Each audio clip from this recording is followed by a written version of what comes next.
Kawikaan 1, verse 20 hanggang 33. Ang paanyaya ng karunungan. Karunung ay umaalingaw-ngaw sa mataong lansangan, tinig niya'y nangingibabaw sa lugar ng pamilihan. Ito'y lumalampas sa mataas na mga muog.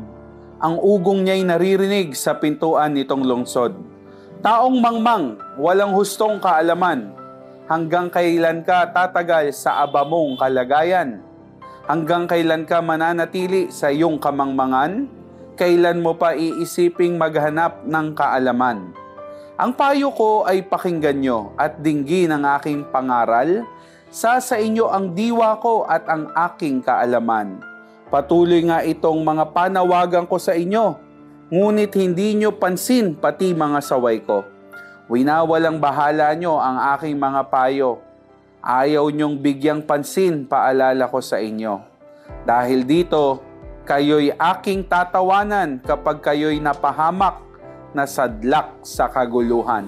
Kapag kayo ay hinampas ng bagyo nitong buhay, dinatnan ng kahirapan, ipo-ipo ang larawan, at kung datnan kayo ng hapis at matinding dalamhati, sa araw na yon ay di ko papakinggan ang iyong panawagan.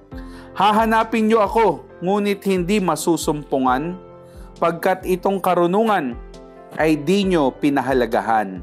Kay Yahweh ay di sumunod ng may lakip na paggalang, inyo pangang tinanggihan itong aking mga payo, itinapong parang dumi itong paalala ko. Kaya nga, inyong aanihin ang bunga ng inyong gawa, at kayo ay uusigin ng inyong pagnanasang ubod sama. Katigasan ng ulo ang papatay sa mangmang. Sa dusa ay masasadlak sa kawalan ng kaalaman. Ngunit ang makinig sa akin, mananahan ng tiwasay, mabubuhay ng payapa, walang katatakutan.